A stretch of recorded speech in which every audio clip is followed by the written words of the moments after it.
21 октябрьдә Казанда Әлфия Абзалова исемендәге икенче халыкара фестиваль конкурс башлана. Ул легендар җырчы истәлегенә багышланган һәм аның иҗади мирасын саклап калу максаты белән уздырыла.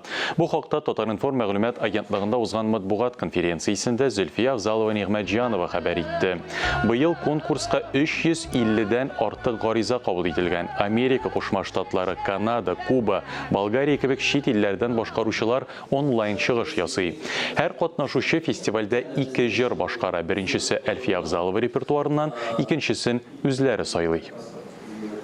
Лауреатлар исемендә икенчерәк формада үткәрәчәкбез.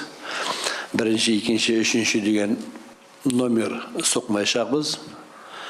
Әгәр дә һәм список узын булмаячак, Алла бирсә,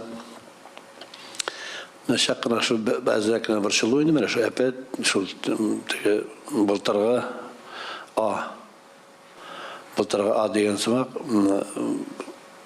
шул көркатлар белән, бу әйтегендә булган шәһәрләр белән әдрәк кенә инде бәйрәмнең бер пешмәге бераз китлегәнрәк булыр инде әдрәк кенә.